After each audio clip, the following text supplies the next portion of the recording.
جان پیمبر زادہ حیدر حجت داور شاہ کربلا جان پیمبر یا حسین زادہ حیدر یا حسین حجت داور یا حسین شاہ کربلا۔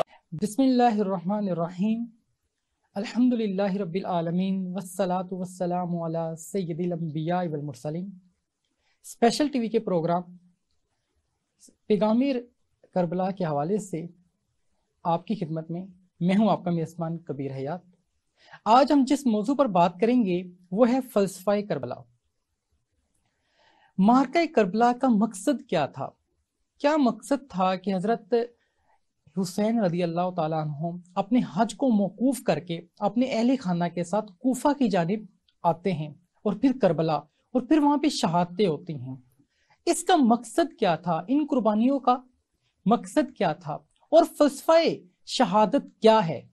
اور آگے جا کر یہ بھی دیکھا ہم نے کہ یہ حق و باطل کا ایک ایسا مارکہ بن گیا اور حق و باطل کا ایک ایسا رہتی دنیا کے لیے پیغام بن گیا کہ حسین حق کا استعارہ بن گئے اور یزید باطل کا استعارہ بن گیا۔ یہ سب اور بہت کچھ آج اس پروگرام میں ہم جانیں گے۔ ہمارے درمیان موجود ہیں آپ کی، میری، ہم سب کی محبوب شخصیت پروفیسر اشفاق احمد۔ انتہائی مشکور ہوں کہ آپ تشریف لائے اور اپنے قیمتی وقت سے آپ نے ہمیں نوازا۔ جناب، میں آپ کی طرف جو سوال لے کر آؤں گا، پہلا سوال یہ ہے کہ اس مارکے کا مقصد کیا تھا؟ کہ ہم نے دیکھا حضرت امام حسین رضی اللہ تعالیٰ عنہ اپنے حج کو موقوف کرتے ہیں اور کوفہ کی جانب آتے ہیں۔ یقیناً یہ اس کی اہمیت کی طرف اشارہ ہے، تو یہیں سے آغاز کرتے ہیں کہ مقصد کیا تھا؟ بسم اللہ الرحمن الرحیم۔ ایک بار پھر آپ کا شکریہ کہ آپ نے مجھے دوبارہ موقع دیا۔ Most welcome. دیکھیں،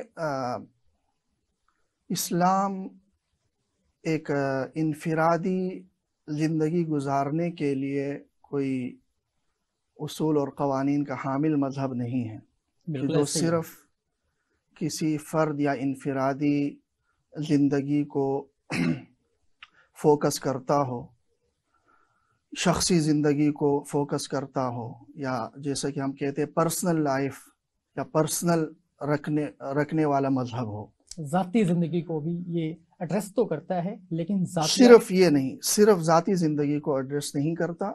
اسلام ایک مکمل ضابطۂ حیات کا نام ہے جو انفرادی زندگی کے ساتھ ساتھ گھریلو زندگی، معاشرتی زندگی اور ریاستی اور سیاسی زندگی کے لیے بھی اصول اور قوانین رکھتا ہے۔ بالکل ایسے ہی۔ اسی وجہ سے اسلام کا تقاضا یہ بھی ہے کہ اسلامی معاشرے میں یا جہاں مسلمان بستے ہوں وہاں ریاستی سطح پر بھی اسلام کی نمائندگی ہو اور ریاستی سطح پر بھی اسلام نافذ ہو۔ جو صحابہ کرام حیات تھے، موجود تھے، ان صحابہ کرام میں سب سے زیادہ اہلیت جو خلافت کی رکھتے تھے وہ حضرت حسین رضی اللہ تعالیٰ عنہ تھے، اور ان کی رائے یہی تھی کہ خلافت علی منہاج النبوہ قائم کرنے کے لیے میرا بحیثیت خلیفہ ہونا ضروری ہے۔ تو اسی لیے انہوں نے کوفہ کا سفر کیا، اور وہاں جیسا کہ پوری دنیا جانتی ہے کہ اہل کوفہ نے اپنے عہد کی پاسداری نہیں کی اور ان کے ساتھ بدعہدی کی، اور پھر وہ واقعہ فاجعہ رونما ہوا جو اسلامی تاریخ کے اندر ایک انتہائی ناقابل برداشت اور انتہائی قابل افسوس واقعہ جو کربلا کے نام سے معروف اور مشہور۔ بالکل ایسے۔ تو بہرحال حضرت حسین رضی اللہ تعالی عنہ کی جو یہ قربانی ہے، اس قربانی کا ایک مقصد تو میں نے آپ کے سامنے ذکر کر لیا کہ حضرت حسین رضی اللہ تعالیٰ عنہ نے یہ بتا دیا کہ یہ نظریہ رکھنا کہ دین اسلام ایک انفرادی زندگی تک ہی ہے، یا گھریلو زندگی تک ہی ہے یا مسجد تک ہی ہے. جیسا کہ انگریز کے دور میں ایک نعرہ مشہور کر دیا گیا، پروپیگنڈے کا حصہ ہی تھا یہ کہ ملا کی دوڑ مسجد تک. بالکل ایسے ہی. ہمارے معاشرے میں بھی بعض لوگ اس نعرے کو اچھالتے رہتے ہیں.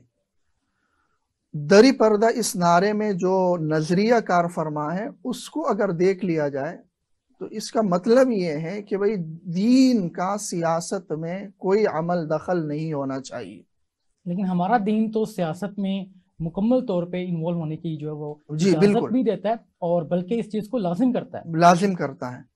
لیکن یہ نعرہ یہ بتاتا ہے، یا جو لبرل لوگ ہوتے ہیں ان کا یہ نظریہ ہے کہ بھئی ریاستی امور میں دین کا کوئی عمل دخل نہیں ہونا چاہیے.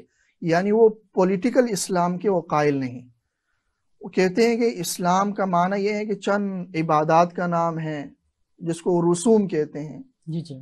چند رسوم کا نام ہے، بس وہاں تک اسلام ہے، اور وہ ایک انسان کا ذاتی معاملہ ہے.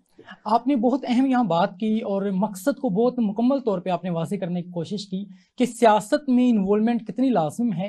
اور حضرت امام حسین رضی اللہ تعالیٰ عنہ نے جو کوششیں کی وہ یقیناً وہ ہمارے لیے ایک لیسن ہے، ایک سبق ہے، پوری دنیا کے لیے ایک سبق ہے کہ بینگ اے مسلم ہمیں سیاست میں کیسے انوالو ہونا ہے. اور آج کی دنیا میں اب جب ہم دیکھتے ہیں کہ ہم حسینیت کا نعرہ تو لگاتے ہیں جذبات کی حد تک، اور ہم یاد حسین بھی مناتے ہیں، لیکن پیغام حسین کیا ہے اور حسینیت ہے کیا؟ حسینیت کے تقاضے کیا ہیں؟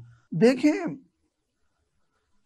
کسی بھی شخصیت کو آپ اگر فالو کرتے ہو جی جی تو اس کا سمپل سا اصول یہی ہوتا ہے کہ آپ وہ کام کر لیں جو وہ شخصیت چاہتے تھے اپنی زندگی میں کرنا. بالکل، بہت صرف دو الفاظ میں آپ نے مکمل بات یہاں جی، صرف نام لینا، نعرے لگا لینا، خوشیاں منا لینا، یہ تو نہ کوئی محبت ہے اور نہ کوئی اقتداء ہے. ٹھیک. آپ حضرت حسین رضی اللہ تعالی عنہ کو مقتدا مانتے ہیں، آپ اپنی آئیڈیل شخصیت مانتے ہیں، محمد الرسول اللہ صلی اللہ علیہ وسلم کو آپ اپنی آئیڈیل شخصیت مانتے ہیں، مقتدا مانتے ہیں. تو اس کا تقاضا یہ ہے کہ زندگی بھر جو کام انہوں نے کیے، جس بات کی انہوں نے دعوت دی، جس بات کا انہوں نے پرچار کیا، وہ آپ خود اپنے اوپر بھی لاگو کر لیں اور اس مشن کو آپ معاشرے میں لے کر چلیں، اس کو مرنے نہ دیں، اس کو زندہ رکھیں.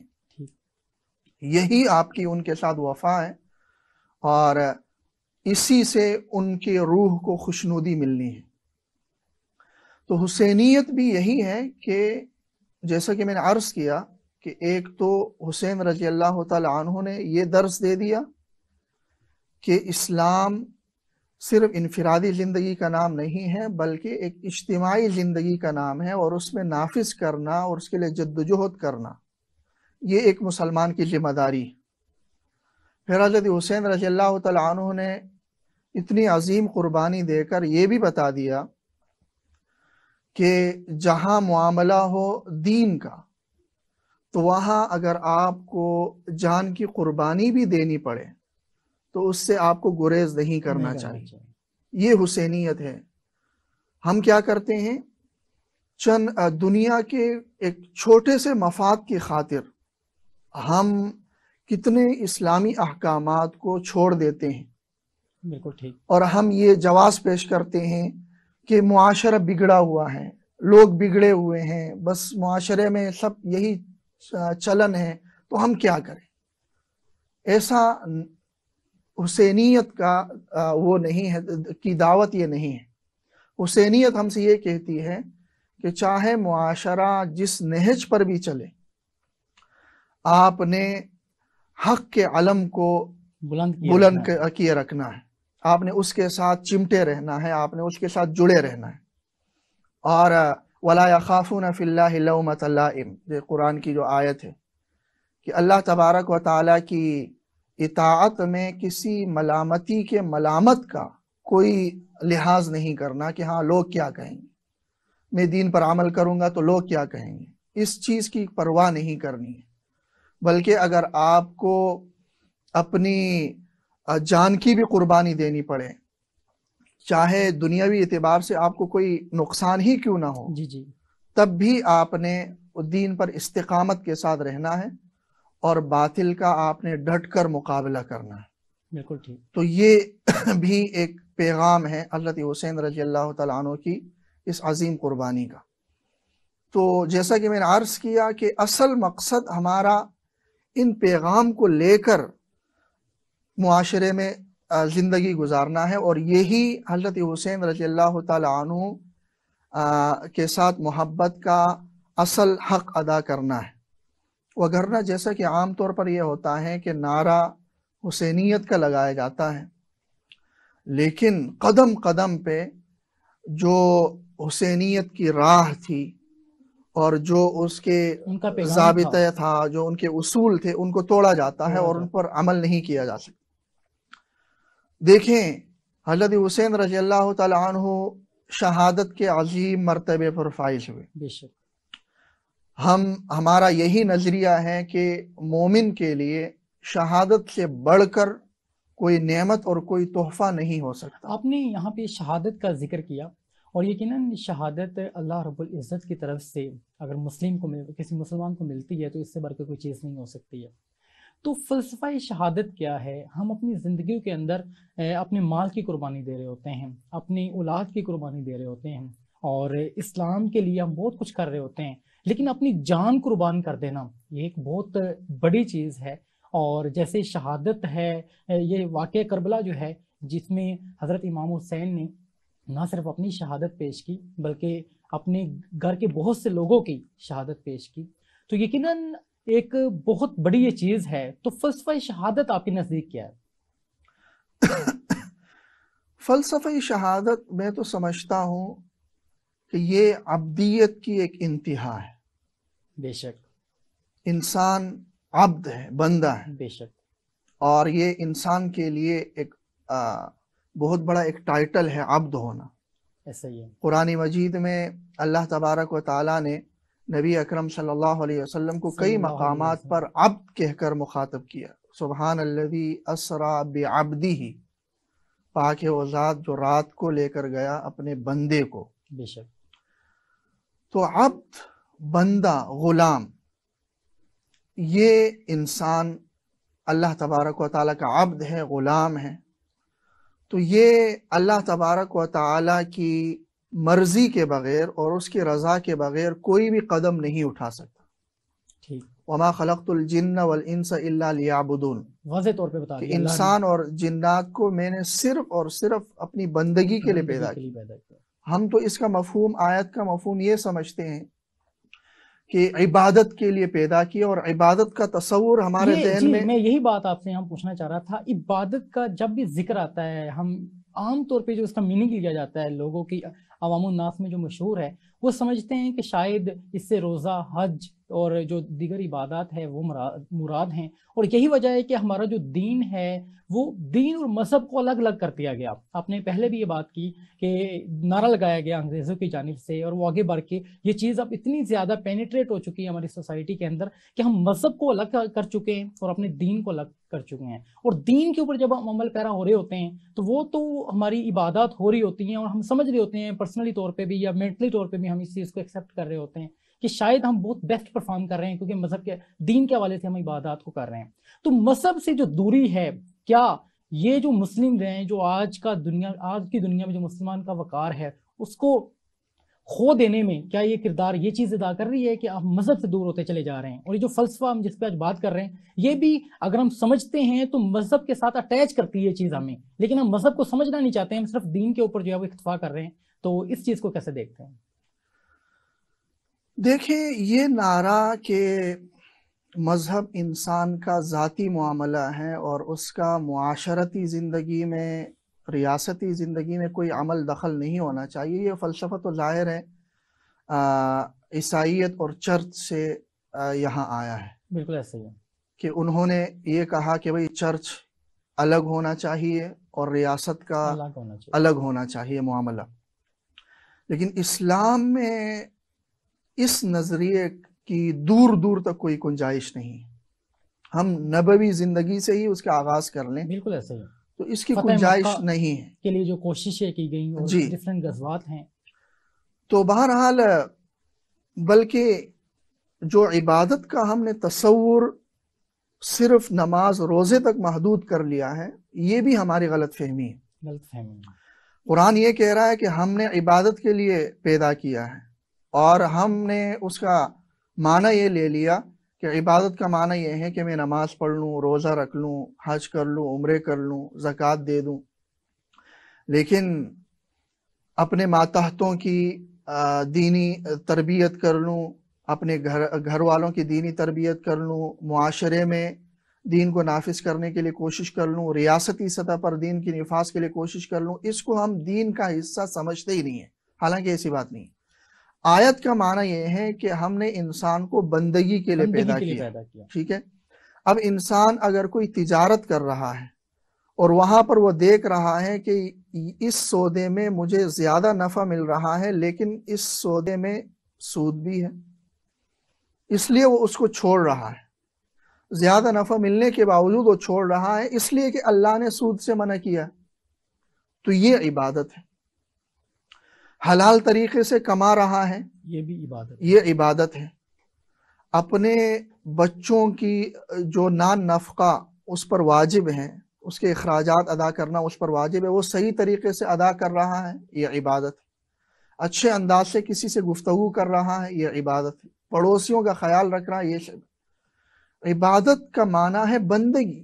بندگی کا تصور یہ ہے کہ اللہ تبارک و تعالی نے زندگی گزارنے میں جن جن مواقع پر جو جو اصول ذکر کیے ہیں ان اصول کو نافذ کر لینا، یہ عبادت ہے اور یہ بندگی ہے، اور اسی کا اللہ تبارک و تعالی ہم سے مطالبہ کرتا ہے۔ آپ نے یہاں بندگی کا بہت واضح انداز میں مفہوم پیش کیا۔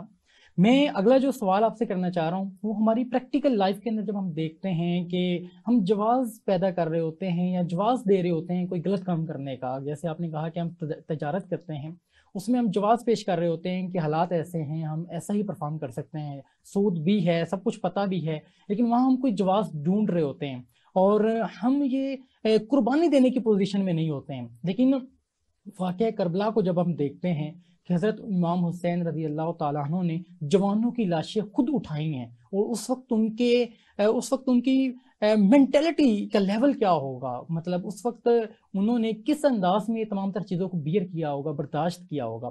تو ایک مومن کا جو وہ ایک مومن کے اندر ایک چیز ہوا کرتی تھی برداشت کی، جیسے ہم اور بھی صحابہ کرام کے واقعات دیکھتے ہیں، اسلام کی تاریخ بری پڑی ہے ان واقعات سے کہ بہت بہادری بڑے قصے ہمیں ملتے ہیں، اور واقعہ کربلا ان میں سے ایک بہت بہترین ہے۔ تو یہ جو ایک بہادری کا عنصر پایا جاتا ہے ایک مسلمان کے اندر، آج وہ کہاں رہ گیا، وہ کہاں کھو گیا؟ اصل میں جیسے میں نے پہلے عرض کیا اور بات ادھوری رہ گئی کہ یہ عبدیت کی ایک انتہا تھی۔ جی، عبدیت، اس کا دوسری تعبیر اگر میں یہ کر لوں کہ یہ ایمان کی مضبوطی تھی، اعلیٰ درجے کا ایمان تھا۔ انسان کا جب ایمان مضبوط ہو اور اس کا یہ عقیدہ ہو کہ اس دنیا میں نے ہمیشہ کے لیے نہیں رہنا، بالکل، اور اس دنیا سے میں نے چلے جانا ہے، اور یہ حقیقت ہے، اور اس حقیقت کو وہ تسلیم کر رہا ہے، اور یہ بھی اس کا ایمان ہے کہ ہاں اس کے بعد ایک اور زندگی آ رہی ہے جہاں پر مجھے اس دنیا کے اعمال کا حساب دینا ہے، اور نیک اعمال پر مجھے انعامات ملنے ہیں اور برے اعمال پر مجھے سزا ملنی ہے۔ بالکل ٹھیک۔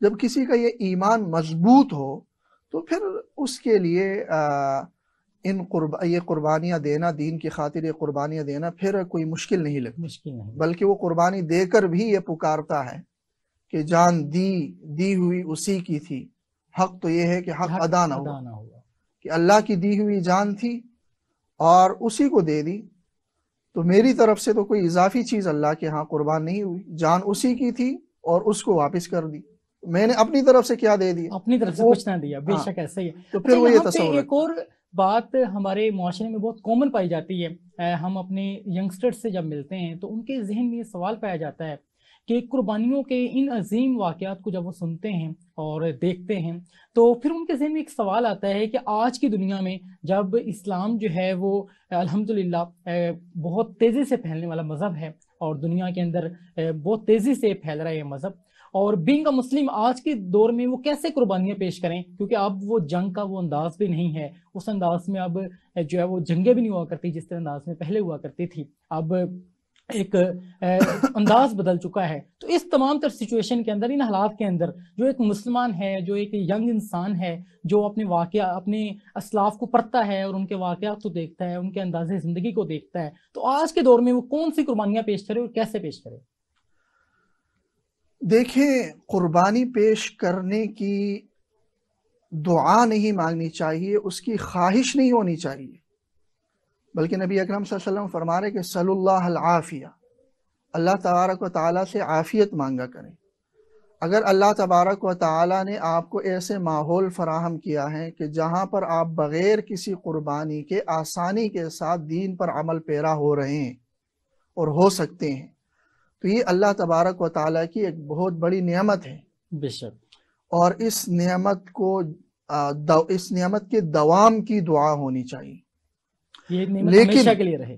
لیکن اگر کہیں پر ایسی صورتحال پیش آ جاتی ہے جہاں آپ کو قربانی دینی پڑتی ہے، تو پھر وہاں پر قربانی سے دریغ بھی نہیں کرنا چاہیے۔ لیکن قربانی کی دعا مانگنا یا یہ کہنا کہ اس طرح کے حالات آ جائیں کہ ہم بھی اس طرح کی، آپ کے لیے قربانی کیا ہے؟ آپ کے لیے قربانی یہ ہے کہ جن حالات میں آپ ہیں، ان حالات میں جو اللہ تبارک و تعالیٰ کا حکم ہے، اس حکم پر عمل پیرا ہو کر آپ اپنی زندگی گزاریں۔ آج ہمارے نوجوان اور ہماری نئی نسل کا یہی سب سے بڑا مسئلہ ہے کہ اولاً تو ان کو یہ تک پتہ نہیں ہے کہ ہمارا قرآن اور نبی اکرم صلی اللہ علیہ وسلم کی تعلیمات ہمیں کیا کہتی ہے۔ ان تعلیمات سے ہی وہ ان تعلیمات سے ہی وہ ناواقف ہیں۔ ان تعلیمات سے ناواقفیت کی وجہ ہی یہی ہے کہ ہمارے معاشرے میں قرآن و سنت کے ساتھ تعلق ختم ہو گیا۔ نبی اکرم صلی اللہ علیہ وسلم نے جو یہ فرمایا، حجۃ الوداع کے موقع پر بھی فرمایا اور دوسرے مواقع پر بھی جا بجا نبی اکرم صلی اللہ علیہ وسلم نے فرمایا کہ ترکت فیکم ما لن تضلوا بعدہ ان اعتصمتم بہ کتاب اللہ، کہ تم میں ایک ایسی چیز چھوڑے جا رہا ہوں کہ اگر اس کو تم مضبوطی سے تھامے رکھو گے تو گمراہ نہیں ہوگے، اور وہ کتاب اللہ ہے، اللہ تبارک و تعالیٰ کی کتاب۔ تو اللہ تبارک و تعالیٰ کی کتاب اسی طرح ہمارے پاس موجود ہے جس طرح نبی اکرم صلی اللہ علیہ وسلم امت کو دے گئے، اس میں کوئی کمی بیشی نہیں ہے، اسی طرح موجود ہے۔ اور پھر اس کی تشریح کے طور پر، تفسیر کے طور پر احادیث نبویہ کا پورا ذخیرہ ہمارے پاس موجود ہے۔ لیکن اصل مسئلہ یہی ہے کہ ہم اس کو پڑھنا نہیں چاہتے، اور اصل مسئلہ یہی ہے کہ باطل قوتوں کے پروپیگنڈے اور ان کی محنت ہم پر غالب آ چکی ہے، اور ان کی اس محنت کی وجہ سے ہم قرآن و سنت سے دور ہو چکے ہیں، اور ہماری نئی نسل کے اندر قرآن و سنت کی کوئی اہمیت نہیں ہے۔ ہماری جو نئی نسل ہے یقیناً وہ اسلام سے دور ہے۔ اس کی وجہ یہ ہے کہ وہ اسلام کو سیکھنا چاہتے تو ہیں لیکن سیکھ نہیں پاتے ہیں۔ اور سیکھ کیوں نہیں پاتے ہیں؟ صرف یہ ہمارے پیرنٹس، ہمارے جو والدین ہیں، ہمارے جو ٹیچرز ہیں، ان کی ذمہ داری بھی ہے کہ وہ بھی اس چیز کو فوکس کریں۔ اور بینگ اے مسلم ہم سب کی ذمہ داری، ہمیں ایکسیپٹ کرنا ہوگا کہ ہمارا یہ فریضہ ہے کہ ہم اسلام کو سیکھیں، اور جب اس فریضے کو ہم ادا کریں گے تو اسلام کے قریب ہونا اور اسلام کی ان تمام تر چیزوں کو بہترین انداز میں پرفارم کرنا ہمارے لیے بہت آسان ہو سکتا ہے۔ ہمارا جو پروگرام ہے وہ اپنے اختتامی مراحل میں داخل ہونے کو ہے، اور اگلا جو میں سوال لیے آ رہا ہوں آپ کے پاس وہ یہ ہے کہ پیغام کیا ہے اس پورے واقعے سے؟ کیا پیغام حسین ہے جو آج کا نوجوان اور آج کی دنیا میں ہم اس کو اپنی لائف میں امپلیمنٹ کر سکتے ہیں؟ اس کا پیغام یہی ہے حضرت حسین رضی اللہ تعالیٰ عنہ کا، کہ دین کے کسی حکم پر کمپرومائز نہیں کرنا۔ آپ اسکول میں ہیں، وہاں پر آپ نے دین کے کسی اصول پر کمپرومائز نہیں کرنا۔ کالج میں جاتے ہیں، وہاں دین کے کسی اصول پر آپ نے کمپرومائز نہیں کرنا۔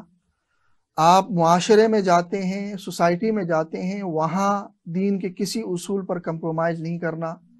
آپ اپنے ملک میں ہیں، کہیں اور ہیں، آپ نے دین کے ساتھ مضبوطی سے جڑے رہنا ہے اور اس پر کوئی کمپرومائز نہیں کرنا۔ اگر یہ جذبہ اور یہ نظریہ مسلمانوں کے اندر پیدا ہو جائیں تو پھر جس طرح کا عروج مسلمانوں کو نصیب ہوا تھا وہ عروج دوبارہ مسلمانوں کو نصیب ہوگا۔ بے شک یہ خود اللہ تبارک و تعالیٰ کا وعدہ ہے کہ قرآن مجید میں سورہ نور میں اللہ تبارک و تعالیٰ فرماتے ہیں وعد اللہ الذین آمنوا منکم وعملوا الصالحات لیستخلفنہم فی الارض کما استخلف الذین من قبلہم۔ اللہ کا وعدہ ہے ان لوگوں کے ساتھ جو ایمان لائے اور نیک اعمال کرتے ہیں، ان کے ساتھ اللہ کا وعدہ ہے کہ ان کو زمین کی خلافت ضرور بھی ضرور دیں گے۔ جی ناظرین، دیکھا آپ نے بہت پیارا اور بہت بہترین پیغام دیا علامہ صاحب نے یہاں پہ، اور قرآن کا حوالہ بھی دیا کہ قرآن میں واضح طور پہ موجود ہے کہ اللہ تبارک و تعالیٰ کی اطاعت کریں گے تو اللہ تعالیٰ لازمی طور پہ خلافت سے نوازیں گے۔ اور آج اسلام سے دوری کی وجہ سے ہم جو مسلمان ہیں وہ بہت سے مسائل کا شکار ہیں، اور ایک طرف جب ہم دیکھتے ہیں کہ واقعہ کربلا کو دیکھتے ہیں کہ حضرت حسین رضی اللہ تعالیٰ عنہ نواسہ رسول صلی اللہ علیہ وآلہ وسلم تپتی ریت پر بھی سجدہ کرتے ہیں، اور سجدے کی حالت میں ان کا سر تن سے جدا کیا جاتا ہے، اور دوسری جانب نہر فرات تڑپتی ہے کہ اس کا پانی آپ نواسہ رسول کے ہونٹوں میں چلا جائے۔ اور یقیناً یہ قربانیاں جو ہیں یہ ہمیں ایک درس دیتی ہیں، ہمیں ایک پیغام دیتی ہیں کہ ہم اپنی زندگیوں کو کیسے بدل سکتے ہیں، اور اپنی زندگیوں میں کیا چیزیں ہیں جو ہم شامل کر کے ایک بہترین مسلمان والی زندگی گزار سکتے ہیں۔ اپنے میزبان کبیر حیات کو اجازت دیجیے گا، اسی انداز میں پروگرامز لے کر آپ کی خدمت میں حاضر ہوتے رہیں گے۔ آج کے لیے اتنا ہی، بہت شکریہ۔